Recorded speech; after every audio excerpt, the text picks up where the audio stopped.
Our movie today starts with an ordinary day in the very crowded streets of a city, full of people heading to work and school.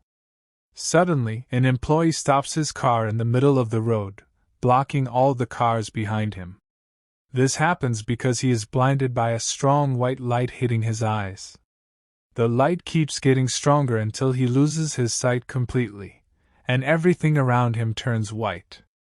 Because of the traffic jam caused by the employee, some people come over to see what his problem is. He tells them that he suddenly went blind, can't see anything, and can't even move. He asks them to call his wife so she can take him to the doctor. One of the bystanders offers to help, and he drives the car for him until they reach his house. However, when they arrive, the employee gets out of the car, and the driver suddenly drives off with the car, revealing that he's actually a thief who had planned to steal the vehicle all along. Later, the thief comes back to the employee, pretending to be a completely different person, and offers to help him again, this time so he can rob the man's house. When they reach the house, the employee becomes suspicious of him, especially since his car had just been stolen, so he thanks him and asks him to leave.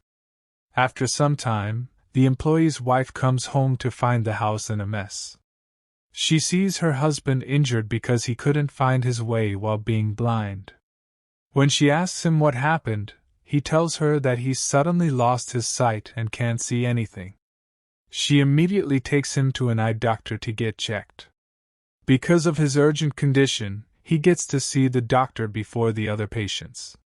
After the examination, the doctor tells him that his eyes are perfectly fine, and the blindness might be temporary, likely caused by psychological stress. He advises him to come back the next day for a full checkup. At the same time, another patient comes in wearing sunglasses due to light sensitivity. After her exam, which shows her eyes are also fine, she goes to a hotel to meet her boyfriend.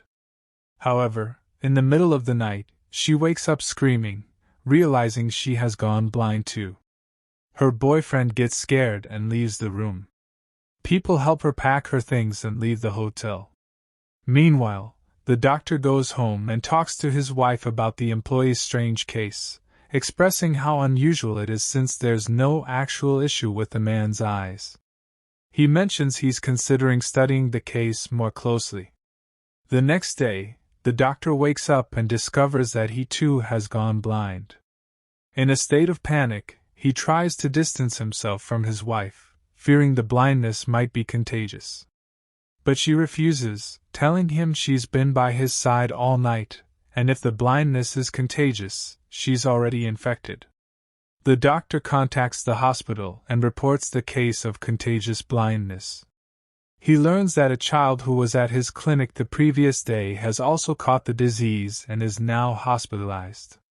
The blindness starts spreading rapidly throughout the city, terrifying everyone since the source of the illness is still unknown.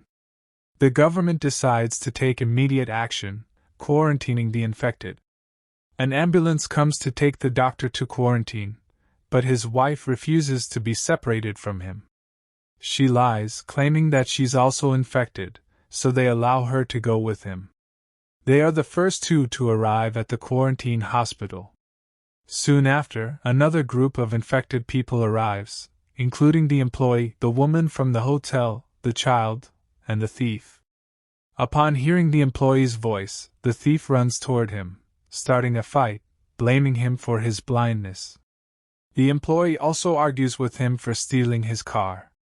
The doctor's wife intervenes and stops the fight, telling them that arguing won't solve anything.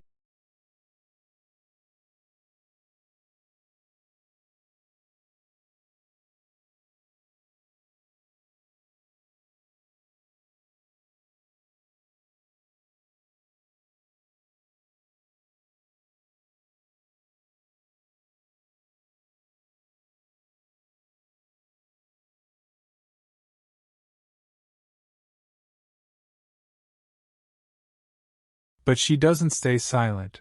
She hits him with her shoe on his leg, injuring him so badly that he falls to the ground, bleeding. The doctor and his wife rush to help him, and they dress the wound to stop the bleeding. That night, everyone falls asleep except for the doctor's wife, who tells her husband she's afraid to sleep and wake up blind like the others. So, instead of sleeping, she decides to walk around the hospital. The next day, a new group arrives at the quarantine, including the employee's wife. At that point, the doctor and his wife step out and ask for medical supplies to treat the thief's wound, but the guards refuse and threaten them with weapons, saying they'll kill them if they don't return to the ward. So, they reluctantly go back inside. Later that day, the government sends food, and everyone gathers to eat. The doctor's wife is in charge of everything related to them. She even uses the emergency phone to request medical supplies for the thief, but no one answers. Days pass, and the number of people in quarantine increases, along with the responsibilities placed on the doctor's wife, who is responsible for everyone because she's the only one who can still see. Unfortunately, the burden becomes too much for her to handle alone, and it shows in the chaotic state of the ward. The guards don't listen to their requests, and supplies run out. One day, the doctor's wife discovers that an old man has a radio. She asks him to come to the ward so everyone can listen to the news together. He agrees, and they all gather as the old man shares what happened after the outbreak. He says that in the first 24 hours, the country was in complete chaos because no one knew the cause of the disease or how it spread. After the quarantine was established, all the ministers gathered to find a solution to the catastrophe. But the shocking news came when the minister herself went blind during the meeting, which caused even more chaos. The government then released a statement, urging people to stay in their homes and avoid going out. But by then, the disease had already spread beyond the country's borders and taken over the entire world. It didn't stop there. The blindness caused car accidents, and even planes began falling from the sky because the pilots went blind mid-flight. At this point, everyone realized that the situation was disastrous, and no one knew how long it would last.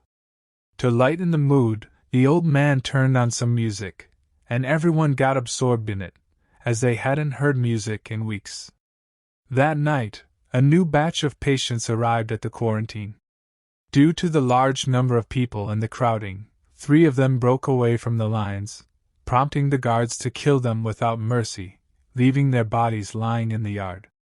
The doctor's wife asked for a shovel, saying she would bury them herself. Meanwhile, the doctor visited the new patients in Ward 3 and told them they needed to choose someone to be in charge of requesting what they needed from the guards. He also informed them that food wasn't being distributed equally to the wards, so they needed to find a solution.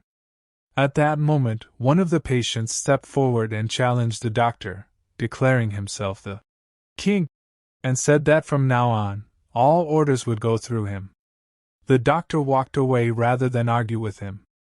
Later, the doctor's wife went to check on the thief, whose condition had worsened because his leg wound had become infected. It was now clear that his leg needed to be amputated to save his life. At that moment, the thief told her that he wasn't as dumb as the others and that he was certain she could still see. The doctor's wife grew scared of him exposing her secret, so she left him and ran away. The thief, overcome with unbearable pain, could no longer live with it. He left the quarantine and stood in front of the guards, asking them to end his life. His plan worked, and the guards killed him, relieving him of the pain he had been enduring. When the doctor's wife found out what happened to him, she broke down and wanted to reveal her secret to everyone, telling them she could still see. But her husband stopped her, saying she would be putting her life in danger. He asked her to stop taking responsibility for everyone, especially him, because, to be honest, he was starting to feel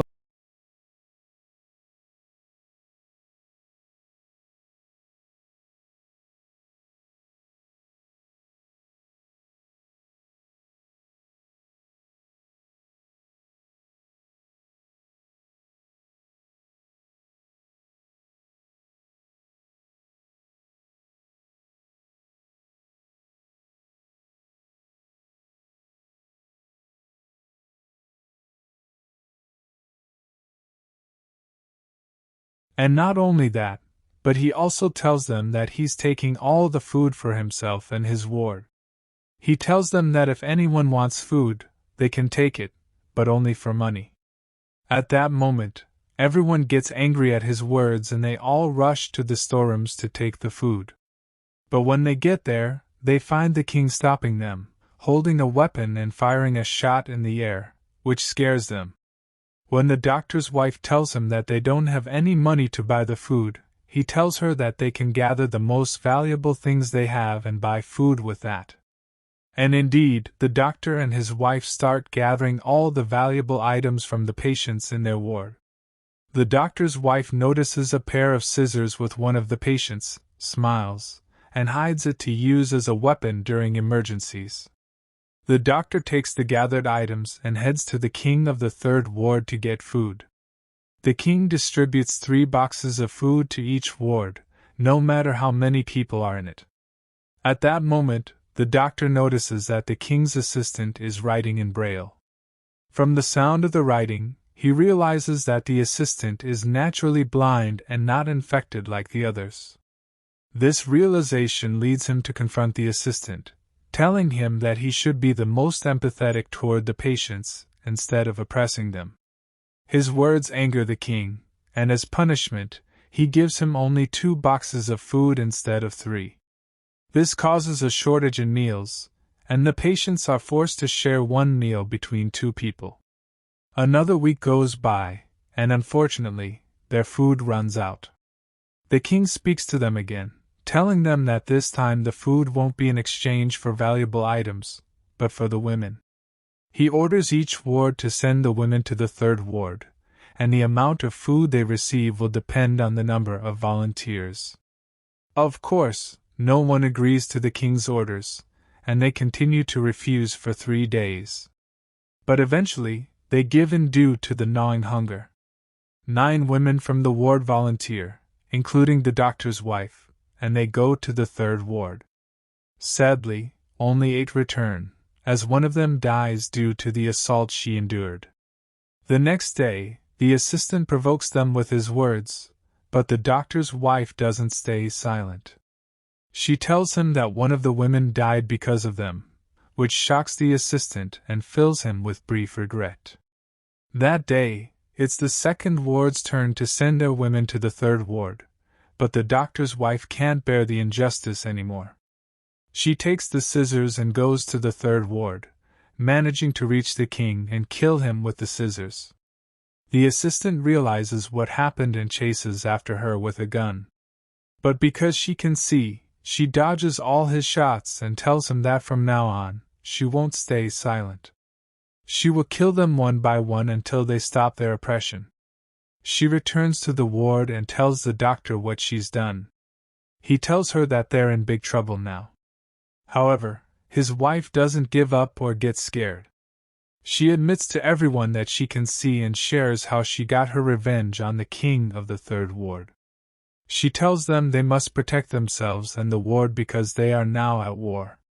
One of the women in the ward also decides to seek revenge. She sneaks into the third ward, using a lighter she had hidden, and sets fire to everything she encounters. But the fire spreads and engulfs the entire ward and the quarantine zone. The rest of the patients quickly run outside to ask for help from the guards, but they find no guards in the quarantine area. To make matters worse, they find the quarantine door open, meaning they are now free. Everyone leaves the quarantine and heads into the streets of the city. A small group stays with the doctor and his wife, who are looking for a safe place to stay. Eventually, they arrive at a mall, but they find that all the food has been taken due to the chaos and destruction. However, because the doctor's wife is the only one who can see, she makes her way to the storeroom and finds a large amount of food in different varieties.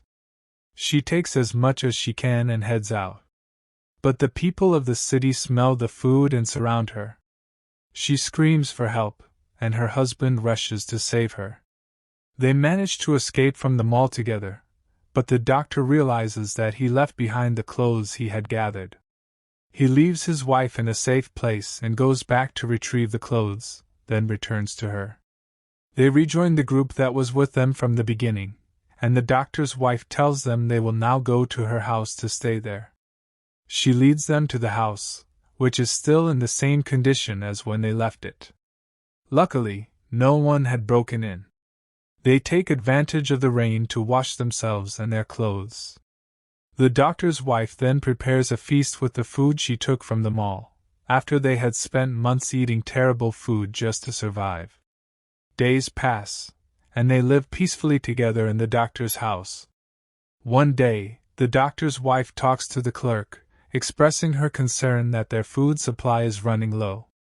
During their conversation, the clerk notices that the white haze in his eyes is slowly fading. Suddenly, his sight returns, and he can't believe it. He quickly calls everyone to tell them the good news, that he can see again. Everyone is overjoyed because this means there's hope that they can all regain their sight. For the first time, the doctor's wife feels a sense of relief because she will no longer have the heavy responsibility she has carried alone.